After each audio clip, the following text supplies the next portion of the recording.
할렐루야. 할렐루야. 오늘 마더스데이입니다. Today is Mother's 우리 Day. 옆에 분들과 다시 한번 please greeting to each other. Happy Mother's Day. Happy Mother's Day. 네. Happy Mother's Happy Mother's Day. Day. 아유, 다들 고생이 많으셨습니다. 저도 저 같은 아들 키우려면 저희 어머니가 얼마나 고생하셨을지 그런 생각이 든데요. 한국에서는요, 지난 8월이 어버이날이었습니다. In Korea, May 8th marked Parents' Day. 그래서 이제 특별히 오늘 주일날은요, 부모에 대해서 또 자녀에 대해서 함께 생각하면서 말씀의 은혜를 나누길 소원합니다. Therefore, I earnestly desire that we reflect specifically on parents and children and sharing together in the grace of God's Word. 야곱에게 아들이 몇 명 있었습니까? 12명 있었습니다. Jacob had 12 sons. 2명의 아내와 그리고 2명의 그 아내의 종들을 통해서 낳은 아들들의 숫자가 총 12이었습니다. Born through his 2 wives and their maidservants, the total number of his sons amounted to a remarkable 12. 오늘 본문 2절에서요, 야곱의 족보는 이러하니라 라고 하면서 야곱과 그 자녀들의 이름이 소개가 되는 게 아니라 소개가 안 되고 누구 이름만 등장합니까? 요셉만 등장합니다. Yet in verse 2 of today's passage, which means this is the genealogy of Jacob, the names of Jacob and his children are not listed. Instead, only the name of Joseph appears. 여기서부터 좀 특이하다고 생각됐는데 다음 절을 보면 더 충격적입니다. This strikes us as somewhat unusual right from the start, but the following verse proves even more startling. 우리 3절 말씀 같이 한번 읽어보겠습니다. Let us read verse 3, Genesis 37 verse 3 같이 읽습니다. 시작. 요셉은 노년에 얻은 아들이므로 이스라엘이 여러 아들들보다 그를 더 사랑함으로 그를 위하여 채색 옷을 지었더니 아멘. 야곱의 가정은요, 가축을 기르는 것이 가업입니다. Raising livestock was the family trade in Jacob's household. 가축을 데리고 이리저리 다니며 먹여야 됩니다. It requires constantly moving about with the animals to graze them. 그런 일을 하면 이제 옷이 어떻게 됩니까? 금방 더러워지게 됩니다. Work that inevitably caused one's clothes to get dirty very quickly. 저희 사무엘은 옆집 개랑 노는데도 옷이 항상 더러워져 갖고 들어오더라고요. 그러니까 그런 집에서 채색 옷을 입는다라는 것이 어떤 의미일까요? What then was the significance of wearing a coat of many colors in such a home? 요셉은 가축을 돌보는 일도 좀 덜하고 힘들고 어려운 일에는 항상 열외가 된다라는 것을 의미합니다. It implied that Joseph did less of the actual work of tending the livestock and was constantly exempted from the most arduous and difficult tasks. 그 동시에 다른 이들보다는 조금 더 높은 상위의 자리에 있다라는 암묵적인 의미를 가집니다. At the same time, it carries the implicit message that the occupied the positions superior to that of his brothers. 어린 요셉은요, 오히려 다른 형들의 관리자였습니다. Indeed, the young Joseph effectively served as an overseer for his older brothers. 이후에도요, 야곱이 요셉을 이제 형들한테 보내면서 형들과 양떼가 잘 있는지 보고 오라고 하는 장면이 나오기도 합니다. Later in the narrative, there is even a scene where Jacob dispatches Joseph to his brothers, instructing him to go and check on their well-beings as well as that of the flocks. 요셉은 이렇게 특별 대우를 받았습니다. Thus, Joseph received this kind of special treatment. 근데 좀 거슬러 올라가세요. 야곱이 자랄 때 야곱의 형이 있었습니다. 이름이 뭐죠?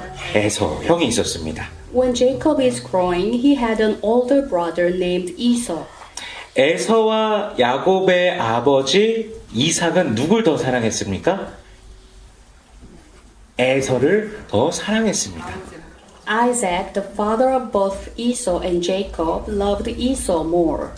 어느 날 사냥에서 돌아온 형 에서가 막 배가 너무 고팠어요. 그래서 장자권을 야곱에게 팔아서 넘기고 죽 한 그릇을 얻어 먹습니다. One day, upon returning from a hunting trip, Esau was so famished that he sold his birthright to Jacob in exchange for a single bowl of stew. 그런 일이 있었을지라도 아버지 이삭은 에서를 더 사랑했습니다. Yet, despite this incident, Isaac's affection remained fixed upon Esau. 결국 야곱이 형의 장자의 축복을 빼앗는 사건도 있었고 바다나람으로 도망가는 사건도 있었습니다. Ultimately, events unfolded in which Jacob deprived his brother's birthright blessing, leading to his subsequent flight to Paddan Aram. 그는 대략 한 20년 정도가 지나서 다시 고향으로 돌아오게 되는데 어찌 보면 이 모든 사건들의 이삭의 편에도 한몫하였습니다. Some 20 years later, he finally returned to his homeland, a turn of events to which, in a scene, Isaac's favoritism had also contributed. 그렇다면 야곱은요, 이 자녀들을 향한 편애라는 것이 다른 자녀들에게 어떤 영향을 끼치는지 얼마나 섭섭한 마음이 드는지 누구보다도 잘 알고 있었을 것입니다. If so, Jacob must have understood all too well the impact that favoritism has on other children, specifically the depth of the hurts and resentment it engenders. 그래서 우리는 야곱이요 분명히 자기 자녀들에게는 더 공평하고 좋은 아버지가 되었을 것이라고 생각하기 쉽습니다. Consequently, it is easy for us to assume that Jacob would have strived to be a fairer and better father to his own children. 그런데 오늘 본문에서 보는 것처럼 야곱은 자신이 겪었던 그 편애의 상처를 끊어내지 못하고 그것을 자신의 아들들에게 다시 반복을 하고 있는 것을 봅니다. However, as we observed in today's scripture passage, Jacob failed to break the cycle of the very wounded caused by favoritism that he himself had endured. 이것이 사람의 사랑의 한계인 것입니다. This reveals the inherent limitation of human love. 부모의 사랑이 물론 귀하지만 부모도 연약한 죄인이기에 하나님 앞에서요. 그 사랑이 때로는 또 자식들에게 상처가 될 수도 있는 것이죠. While parental love is indeed precious, parents are nonetheless frail sinners, thus that very love can at times become a source of pain for their children. 이 가정에 대한 여러 가지 이야기를 들어보면요. 어린 시절 가정 안에서 상처를 경험한 사람이 자라서도 자신도 모르게 비슷한 방식으로 말하고 행동하는 그런 경우가 있습니다. When listening to various stories about family life, one often finds that individuals who experienced emotional wounds within their home during childhood, even as adults, unwillingly speak and act in way remarkably similar to those that hurt them. 마음으로는 분명 그렇게 하지 말아야지라고 생각하지만 은혜로서 채워지지 못하면 보고 자란 방식이 안에서 남아서 반복될 수 있다는 것이죠. Although they may resolve in their hearts, I must never do that. Without the act of grace, the parents they grew up witnessing can remain deeply ingrained within them and continue to repeat themselves. 야곱도 자식들 모두를 분명 사랑해 주고 싶었을 것입니다. Jacob too may well have wished to love all his children equally. 그러나 자신의 그 편애의 상처를 다 끊어내지 못하고 요셉을 더 특별히 사랑했던 것이고요. Yet, unable to break the cycle of favoritism that had once wounded him, he ended up loving Joseph above the others. 이것이 사람의 사랑의 한계인 것입니다. This reveals the inherent limitation of human love. 그렇다면 우리는 어디에서 참된 사랑을 배워야 되겠습니까? If that is the case, where then should we turn to learn what true love is? 부모의 사랑도 물론 귀하지만 완전하지 않고 사람이 보고 배운 불완전한 사랑이 때로는 상처를 반복하게 만든다면 우리는 더 완전한 사랑을 바라보아야 됩니다. While a parent's love is precious, it is not perfect. And if the imperfect love we have witnessed and learned from others sometimes leads us to inflict or suffer repeated wounds, we must look toward a more perfect love, namely the love of God the Father. 바로 아버지 하나님의 사랑이지요. 성경은요, 예수 그리스도를 구주로 고백하며 영접한 자들은 하나님의 자녀가 됨을 말씀하십니다. The Bible tells us that those who confess and receive Jesus Christ as their Savior become children of God. 우리 요한복음 1장 12절 13절 말씀 한번 찾아보겠습니다. 요한복음 1장 12절과 13절 말씀입니다. Let us read John chapter 1 verses 12 and 13. John chapter 1 verses 12 and 13. 우리 같이 찾아서 한 목소리를 읽어보겠습니다. 요한복음 1장 12절 13절입니다. John chapter 1 verses 12 and 13. 같이 읽습니다. 시작. 영접하는 자, 곧 그 이름을 믿는 자들에게는 하나님의 자녀가 되는 권세를 주셨으니 이는 혈통으로나 육정으로나 사람의 뜻으로 나지 아니하고 오직 하나님께로부터 난 자들이니라. 아멘.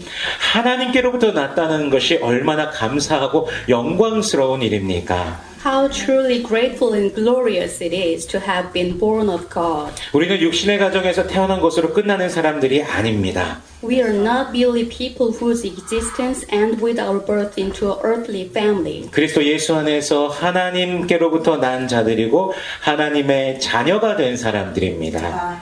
In Jesus Christ, we are those who have been born of God, those who have become His children. 그러므로 우리는 세상에서 보고 배운 방식이 아니라 하나님 아버지의 성품과 그 사랑을 배우며 살아가야 됩니다. Therefore, we must now live our lives not according to the way we have seen and learned from the world, but by learning and embodying the character and love of God the Father. 우리의 과거가 우리들 자신에 대해서 설명해 줄 수는 있습니다. Dear saints, our past may indeed help explain who we are. 그러나 과거가 우리를 결정하게 해서는 안 됩니다. However, we must not allow our past to define us. 우리가 어떤 가정에서 자랐든지 어떤 상처를 안고 살아왔든지 예수 그리스도 안에 있는 사람은 새로운 피조물입니다.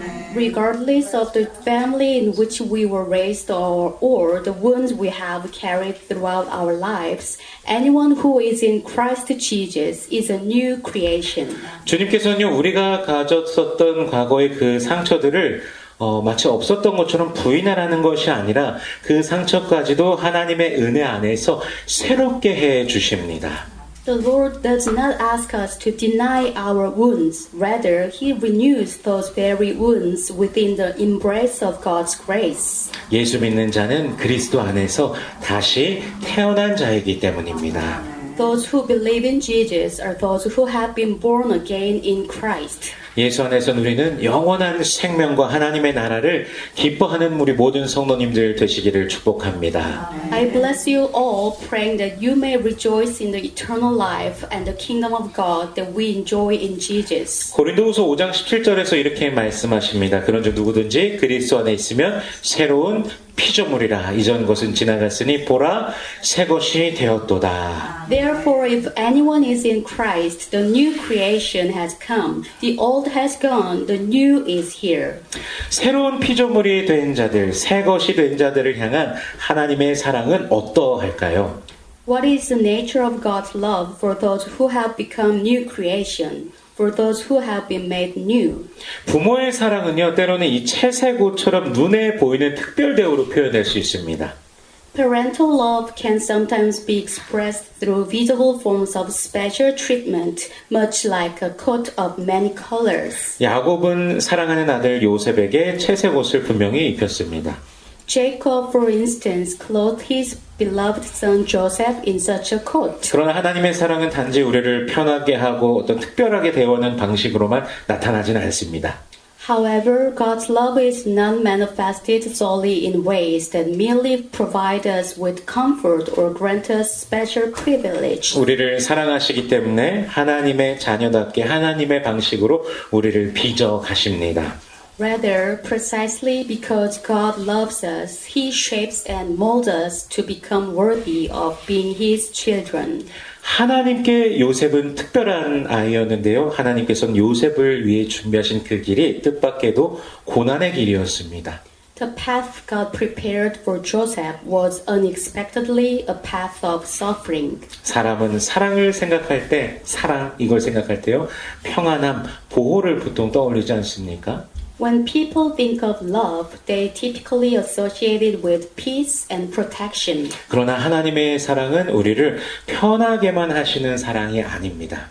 However, God's love is not merely a love that ensures our comfort. 때로는 고난의 길 가운데서도 하나님께서 우리와 함께 하시며 그 시간을 통해 하나님의 사랑으로부터 빚어가시는 것입니다. At times, He walks alongside us even amidst the path of suffering, and through those very times, He molds us into the people of God. 요셉이 애굽으로 팔려가서 보디발의 집에서 노예로 있을 때 이 창세기 39장 2절에 보면요. 분명히 노예로 있습니다. 그런데 여호와께서 요셉과 함께 하심으로라고 말씀하십니다. When Joseph was sold into Egypt and served as a slave in Potiphar's household, we read in Genesis chapter 39 verse 2, the Lord was with Joseph. 하나님께서 함께 하시는데 요셉이 더 억울한 일도 겪으면서 감옥에도 갇히게 됩니다. However, Joseph endured even greater injustices and was cast into prison. 감옥에 있는 요셉을 성경은 또 39장 23절 하반절에서 이렇게 말씀하시는데요. 여호와께서 요셉과 함께 하심이라 여호와께서 그를 범사에 형통케 하셨더라. Regarding Joseph while he was in prison, the Bible states the following. In the later part of chapter 39, verse 23, the Lord was with Joseph and gave him success in whatever he did. 할렐루야! Hallelujah! 이 말씀은요, 세상의 관점으로는 도저히 이해할 수가 없는 말씀입니다. This word cannot be understood from the perspective of the world. 감옥에 있는데 어떻게 범사에 형통할 수가 있습니까? How can one prosper in all things while confined in a prison? 고난과 괴로움의 시간이 어떻게 형통의 시간이 될 수 있겠습니까? How can a time of suffering and distress possibly become a time of prosperity? 성경이 말씀하시는 형통은요, 환경이 편안해지는 것만을 말씀하시는 것이 아닙니다.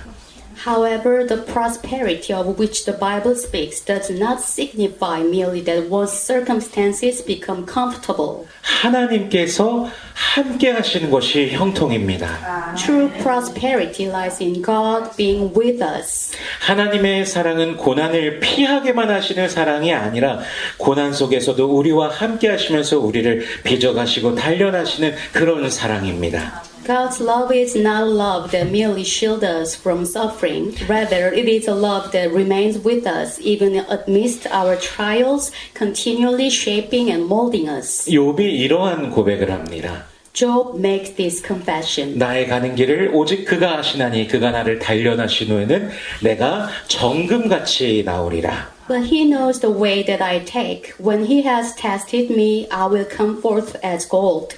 하나님께서 욥에 대해서 뭐라고 말씀하셨습니까? 그와 같은 의인이 세상에 없다라고 말씀하셨는데 그는 사람이 정말 견딜 수 있을까 싶을 정도의 고난의 시간을 지났습니다. Job was such a righteous man so much so that God himself declared there was no one else like him, yet he endured a period of suffering so intense that one might wonder if any human being could possibly bear it. 욥뿐만 아니라요. 우리 성도님들께서 성경에서 가장 존경하는 사랑하는 인물들을 한번 생각해 보십시오. Consider the biblical figures you admire most. 다윗도 다니엘도 그런 시간이 있었습니다. Both David and Daniel experienced such times. 우리가 좋아하는 여호수아, 갈렙 이런 분들도요. 사람들에게 돌에 맞아서 죽을 뻔한 적도 있었습니다.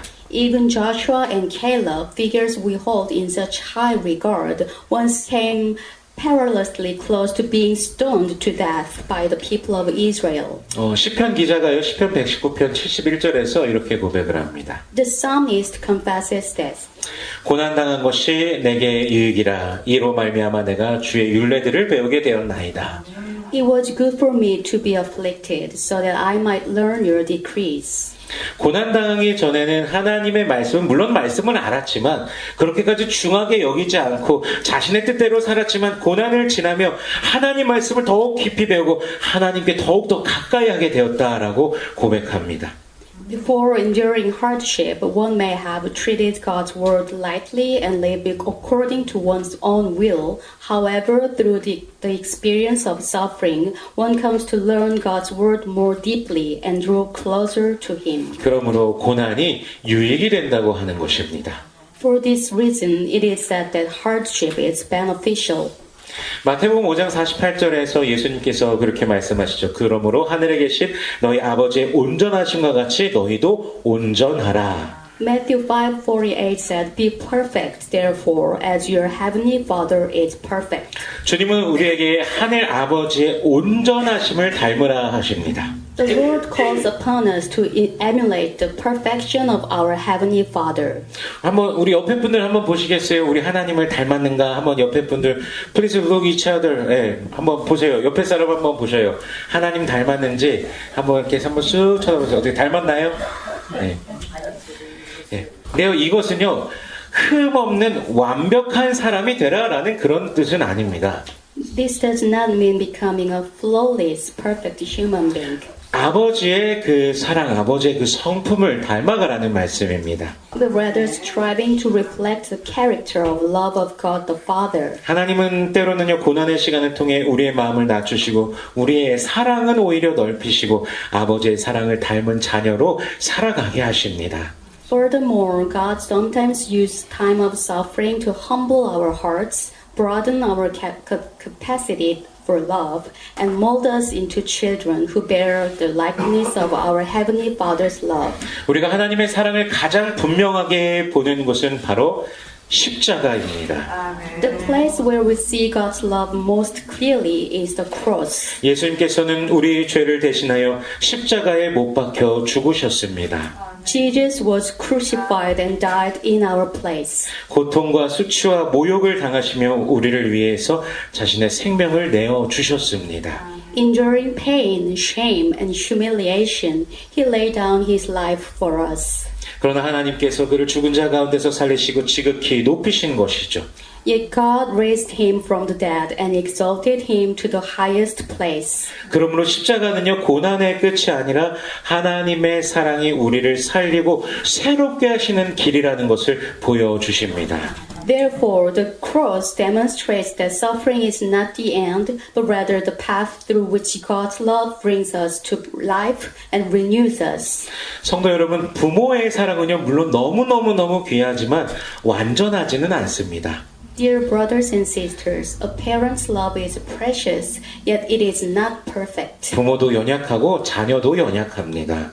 Parents are frail and children are frail as well. 그래서 우리의 가정에는요 하나님의 사랑이 필요합니다. Therefore, our families stand in need of God's love.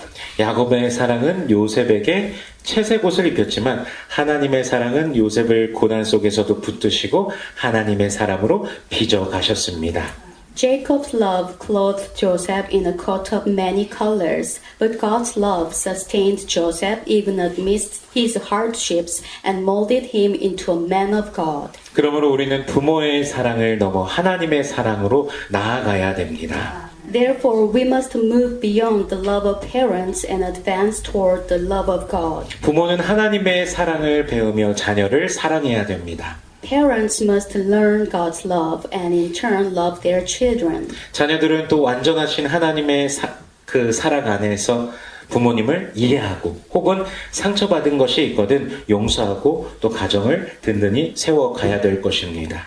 Children, for their part, must seek to understand their parents within the context of the perfect love of God the Father. They must forgive any hurts they may have suffered and strive to build a strong and steadfast family. 저와 여러분은 그리스도 예수 안에서 하나님의 자녀된 사람들입니다. You and I are children of God in Christ.